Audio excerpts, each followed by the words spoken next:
오늘은 영국에서의 어린이 보호에 대해서 말씀을 드려보겠습니다. 제가 영국에 살면서 어린이나 청소년에 대한 보호가 너무나 잘 돼 있음을 피부로 절감을 하고 있습니다. 영국은 기본적으로 유엔이나 유니세프 등의 컨벤션, 국제 조약 준수는 물론이고 어린이 보호에 대한 기본법이라고 할 수 있는 Children and Young Person Act 1933라는 법에 입각해서 어린이와 청소년에 대한 폭력, 착취, 학대, 방치에 대한 보호를 담고 있습니다. 이 방치 부분은 지금은 이제 어린이의 웰페어나 웰빙으로까지 해석하고 적용을 하고 있습니다. 그래서 이런 법에 의해서 이제 어린이와 청소년들은 술, 담배, 갬블링, 도박, 로또 같은 경우도 나이 제한이 있고요. 비디오, 영화, 게임, 폭죽이나 불꽃놀이 같은 거, 그다음에 노동 같은 부분에서도 보호를 받고 있습니다. 그리고 말씀드린 것처럼 이미 이런 개념 자체가 복지, 웰페어라든지 웰빙의 차원까지를 확대한 상태고, 이러한 이제 그 어린이나 청소년에 대한 복지, 웰빙을 판단하는 주체 자체가 국가나 부모가 주체가 아니고 The Best Interest of Child라고 해서 그 어린이 입장에서의 최고의 그 가치를 두고 있습니다. 그래서 어린이의 이익이 무엇인지가 이제 판단의 기준이 되겠습니다. 이 부분은 당연하고 너무나 좋은 것이긴 한데 이 부분을 너무나 잘하고 있기 때문에 후반부에 말씀을 드리겠지만 예기치 않은 이제 부작용도 나오고 있는 상황입니다. 그리고 이러한 어린이나 청소년에 대한 웰페어, 웰비잉을 보호하려고 하는 그러한 의무 주체 자체가 부모에 한정되는 것이 아니고 국가와 관련 당국까지 그 의무가 부과가 되고 있습니다. 그래서 그 웰페어를 보호하고 조장하는 의무 자체가 관련 당국 국가의 그런 의무가 되어 있는 실정입니다. 그러니까 적극적으로 이제 그 어린이 보호에 국가와 관련 당국이 나서야 되는 입장에 있습니다. 제가 영국에 와서 이제 가장 한국하고 차이를 크게 느낀 거는 한국 같은 경우는 이제 초등학교 1학년, 2학년 학생이라 하더라도 혼자서 학교에 가고 혼자서 집에 돌아오는 경우가 굉장히 많지 않습니까? 그게 일반적이지 않습니까? 그런데 영국에서는 부모가 학생들을 이제 학교에 데려다주고 또 데리러 와야 됩니다. 부모가 못할 경우에는 보호자라도 보내야 되는 상황이 발생을 합니다. 그러니까 이제 그냥 학생 어린이들을 그냥 학교에 가고 우리처럼 혼자 집에 가게 하는 경우를 이제 못하게 하는 거죠. 그렇기 때문에 이제 어린이들이 통학 중에 발생할 수 있는 여러 가지 사고, 교통사고라든지 유괴라든지 여러 가지 어떤 사고 예방에 굉장히 좋은 예방 조치가 되겠죠. 그래서 어린이 보호에 이렇게 각별히 신경을 쓰고 있습니다. 그런데 영국 법적으로는 그 어린이가 혼자 학교 가는 그러한 그 미니멈 에이지 자체는 규정된 바는 없습니다. 그러니까 학교가 판단을 해서 그 어떤 연령대의 학생이 혼자 학교에 오고 집에 가는 것이 안전하다고 판단이 될 때 이제 허용을 하겠죠. 그렇지 않은 경우에는 이제 학교에서는 부모든 보호자든 누군가가 데리러 와야 학생을 이제 보내는, 그러니까 그 책임 자체가 학교에 있는 거죠. 학교에서 이제 학생들을 귀가를 시킬 때 안전하게 통학을 시켜야 될 그런 의무 자체가 학교에 있습니다. 이런 의무는 제가 요크에 살 때 그 눈이 조금 왔었습니다. 그러니까 눈이 많이 와서 쌓일 정도도 아니고 약간 그 보일락 말락할 정도의 눈이 왔었는데 많은 초등학교 학교들이 그날 학교 문을 닫았습니다. 그래서 제가 로컬 라디오를 듣는데 그 로컬 라디오에서 이제 한 그 프라이머리 스쿨 이제 교장을 초대를 해가지고 질문을 하는 거였습니다. 왜 별로 눈도 많이 오지 않았는데 왜 학교들이 다 이렇게 문을 닫는지 그 이유가 뭔지에 대해서 이제 묻는 거였습니다. 그때 그 교장이 하는 말이 만약에 그 학교에서 그 학생들을 통학을 하라고 했는데 만에 하나 어떤 사고가 발생을 하면 그 책임이 학교가 져야 된다는 겁니다. 그러면서 당신 같으면은 그 책임을 감수하고 오라고 하겠느냐 이렇게 되묻는 거였습니다. 그러니까 학교가 통학을 할 때 안전하게 올 수 있지 않는 거에 대한 판단이 학교 책임으로 들어가는 거죠. 바로 이런 그 책임 문제 때문에 그 눈이 조금밖에 안 왔는데도 불구하고 학교들이 다 문을 닫았던 겁니다.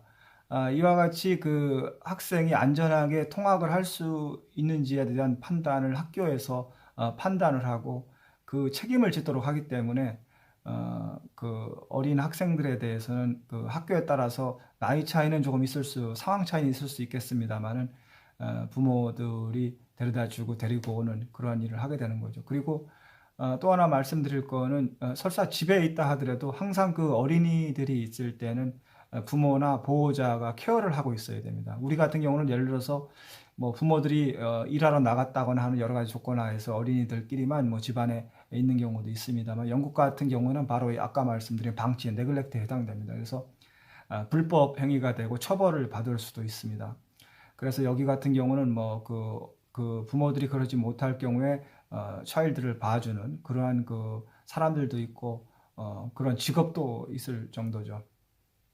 그리고 이제 그런 연장선에서 지금 코로나 바이러스가 이제 세컨드 웨이브가 와가지고 뭐 독일이나 프랑스 같은 경우도 다시 록다운에 들어가고, 영국도 뭐 부분적으로 록다운을 하고 있습니다만은 이제 그 전국적인 록다운을 못 하고 있는 가장 큰 이유 중에 하나가 바로 이 문제와 연관이 있습니다. 그러니까 학교를 만약에 문을 닫게 할 경우에는 학생들이 집에 있게 되고, 집에 있으면 반드시 부모 중에 하나는 집에서 그들을 케어를 하고 있어야 됩니다. 우리 같은 경우는 예를 들어서 뭐 부모들이 다 나가고 그 어린이들끼리 뭐 집에 있을 경우도 왕왕 발생을 합니다만, 영국에서 이제 그게 불가능하죠. 그렇기 때문에 록다운을 섣불리 못하는 겁니다. 그래서 부모들이 이제 일을 못하게 되는 거죠. 그래서 그런 문제가 있습니다. 또 말씀드릴 거는 이제 학교라든지 교회라든지 그 어린이와 관련된 일을 하는 사람들은 우리로 말하면은 이제 신원조회 같은 걸 합니다. 여기서는 이제 그 DBS라고 하는데 Disclosure and Barring Service라고 합니다. 그래서 그 사람들이 과연 어떤 뭐 범죄라든지, 특히 어린이 관련 뭐 성범죄라든지 뭐 어떤 이런 것이 없는지에 대한 신원 확인을 철저하게 합니다. 그래서 그런 것이 이제 통과되지 않는 사람들은 이제 그쪽 관련 일을 못하게 하는 거죠. 영국에서의 어린이 보호와 관련해서 또 하나 이제 우리가 특이할 점은 가정에서 부모라 하더라도, 학교에서 선생님이라 하더라도 아이들을 때릴 수 없다는 겁니다. 학교에서는 이제 선생님이 어떤 나이에 상관없이 학생들을 때릴 수가 없습니다. 때리면 불법입니다. 그리고 가정에서는 부모의 경우에는 극히 예외적인 조건 하에서 이제 퍼니시먼트가 가능은 한데, 그 조건이 너무나 까다롭기 때문에 사실상 때릴 수가 없습니다. 그러니까 이제 때려서 어떤 자국이 남는다든지 흔적이 남는다든지, 예를 들면 멍이 있다든지 뭐 스크래치가 있어서 자국이 있다든지 상처가 있다든지 뭐 이런 경우에 다 처벌을 받고 불법이 될 수가 있습니다. 그래서 사실상 때릴 수가 없는 그러한 구조입니다. 실제로 제가 영국에 살면서 뭐 아이들이 울거나 장난을 치거나 말썽을 피거나 말을 안 듣거나 뭐 여러 가지 그런 일이 벌어졌을 때 영국 부모들이 자기 아이들이라고 하더라도 때리는 경우를 단 한 번도 제가 본 적이 없습니다. 심지어는 뭐 큰 소리로 야단치는 것도 거의 본 적이 없습니다. 사실상 학교나 가정에서 아이들은 때릴 수가 없게 돼 있습니다. 그 점이 한과는 이제 큰 차이가 있죠. 그래서 한국에서 뭐 어린이집이라든지 유치원, 학교, 뭐 가정에서 어떤 어린이나 이런 부분에 대해서 폭력을 가해서 큰 문제가 되고 이러는 뉴스를 접하게 되면 영국과 한국의 차이가 너무나 크기 때문에 정말 너무 마음이 안타깝고 이 점은 바로 이제 우리가 배워야 된다고 생각을 합니다. 그래서 그러한 아이들을 때릴 수 있는 문화라는 거는 영국적인 상황에서는 가장 원시적이고 야만적인 행위입니다. 그래서 자기 스스로를 보호할 능력이 없는 어린이들에 대한 폭력은 그 어떤 경우도 정당화되기 어렵다, 이렇게 생각을 합니다. 사실 살인자도 우리가 때리지 못하게 돼 있습니다. 그건 영국이나 한국도 지금도 마찬가지입니다. 하물며 어린이들이 뭐 얼마나 잘못을 했다 하더라도 폭력을 쓰면 안 된다고 생각합니다. 교육이나 훈육이라는 이름으로 폭력이 정당화될 수 없는 거고, 만약에 때리지 않으면 뭐 교육이나 훈육이 안 된다고 말을 한다면 영국과 같은 경우는 교육을 포기한 나라라고 봐야 되는 건데, 영국 같은 나라가 교육이 오히려 우리보다 더 잘 되고 있습니다. 그러니까 강제로 뭐 때리고 이렇게 해서 교육을 시키고 공부시키는 그러한 문화가 아니기 때문에 대학을 가든 또 박사과정에 가는 사람들은 정말 공부하고 싶은 사람들, 연구하고 싶은 사람들이 가는 문화가 있습니다. 그렇기 때문에 영국 같은 경우는 지금까지 135차례 노벨상 수상자가 나왔습니다. 올해 같은 경우도 그 로저 펜로스라고 노벨 물리학상을 받았고 노벨 의학상을 받은 마이클 하우튼도 있습니다. 이렇게 그런 문화 속에서, 그리고 제가 요크 대학에 있을 때도 그 프로페서 중에 뭐 원로급이고 국제적으로 그 명성 있는 그런 그 원로 노학자가 있는데 거의 매일 학교에 나와서 뭐 연구를 하고 그 논문을 쓰고 뭐 심지어 일요일에도 나와서 하고 토요일에도 나와서 하는 그 열성을 보고 제가 감탄을 한 적이 있습니다. 그렇게 그러한 이제 문화 속에서 정말 강제로 하는 것이 아니고 자기가 원해서 정말 공부할 사람, 연구할 사람이 이제 교수가 되고 그렇기 때문에 저는 이 노벨상도 나온다고 생각을 합니다.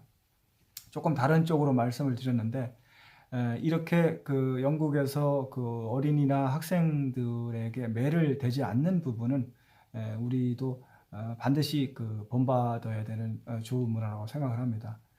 2007년인가 이제 베이비 피라는 사건이 있었습니다. 뭐 베이비 피터라고도 하는데 이 사건은 뭐였냐면 이제 그 부모가 그 17살 난 그 자기 아들을 학대를 하고 때리고 이래가지고 오랜 기간 때렸죠. 그래서 수많은 상처와 부상을 입었고 결국은 이제 그 17달 된 그 아들이 이제 사망에 이르게 되는 사건입니다.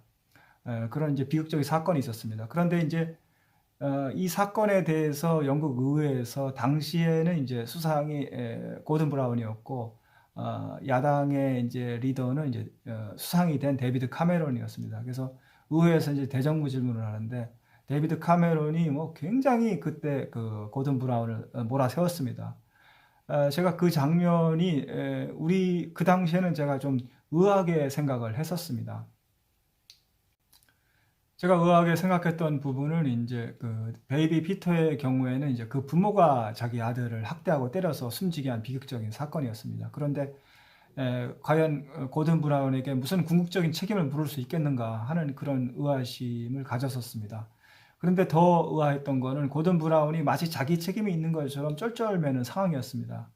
그래서 당시에는 이제 영국에는 그 어린이에 대한 그 양육의 책임이 국가에도 있구나 하는 생각을 가졌습니다.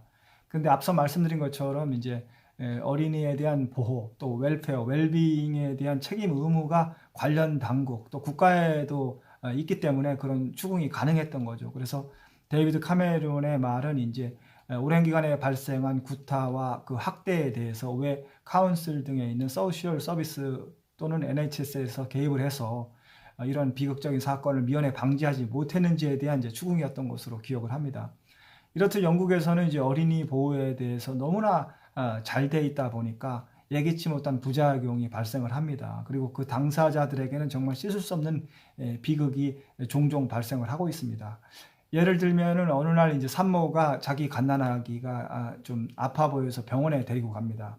그런데 진단 결과 이제 갓난아기의 뭐 팔이 부러져 있고 갈비가 부러져 있고 뭐 이런 상황이 됩니다. 그러면은 여기서는 이제 NHS 등에서 그 부모가 학대하고 구타했다고 하는 합리적인 의심을 하게 되고 그래서 이제 개입을 해서 그 아이를 부모와 격리를 시키고 케어홈으로 보내게 됩니다. 그래서 생이별을 시키는 거죠.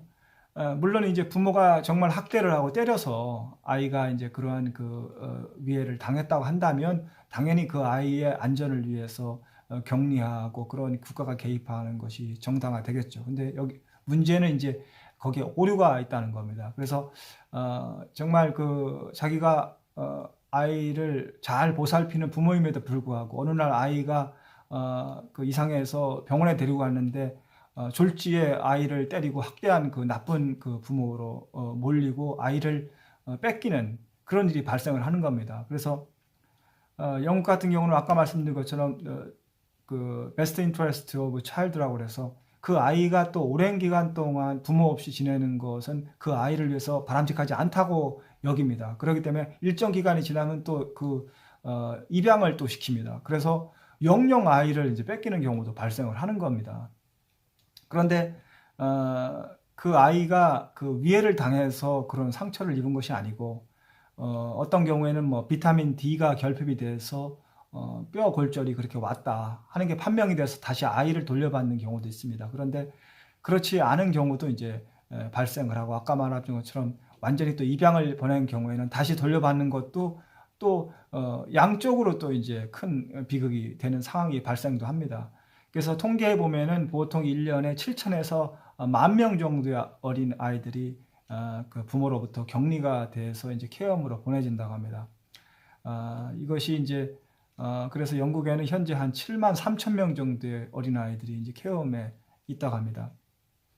그 중에 이제 진짜 학대를 받고 그 보호가 필요한 아이들도 있겠습니다만, 아까와 같이 그렇게 정말 쉽게 말하면 누명을 쓰고 억울한 그 부모, 그래서 자기 아이를 그야말로 국가에 자기의 귀책책 없이 이제 빼앗기는 그런 이제 사례도 많이 발생을 하고 있는 실정입니다. 더욱이 그 베스트 인트레스트 오브 차일드라는 그런 판단 기준 때문에, 예를 들면 부모가 그 아이를 키우기 어렵다고 판단되는 이제 장애가 있는 부모일 경우 아이를 뺏길 수도 있다는 두려움 속에서 그런 걸 호소하는 그러한 사례도 있고, 그것도 하나의 판단 기준이 됩니다. 또는 그 영국 같은 경우는 이제 한 거주지에 거주하지 않고 돌아다니면서 사는 집시 같은 사람들도 있습니다. 그런 경우에도 국가가 판단했을 때 그것이 그 아이의 그 어떤 이익에 부합되지 않는다고 판단을 할 경우에는 그런 집시 같은 사람들도 아이를 뺏길 수가 있는 그러한 이제 상황이 있고, 그런 일도 사례도 발생을 하고 있습니다. 그래서 그 영국에서 아이를 너무나 잘 보호하다 보니까 발생하는 이러한 비극도 사실은 있을 정도로 영국은 잘 아이들을 보호하고 있다, 이런 말씀을 드립니다. 그래서 이런 비극은 뭐 최소화할 수 있는 범위까지는 최소화하겠습니다만, 우리 한국도 아이를 보호하기 위한 이런 영국의 노력을 본받아야 된다고 생각을 합니다.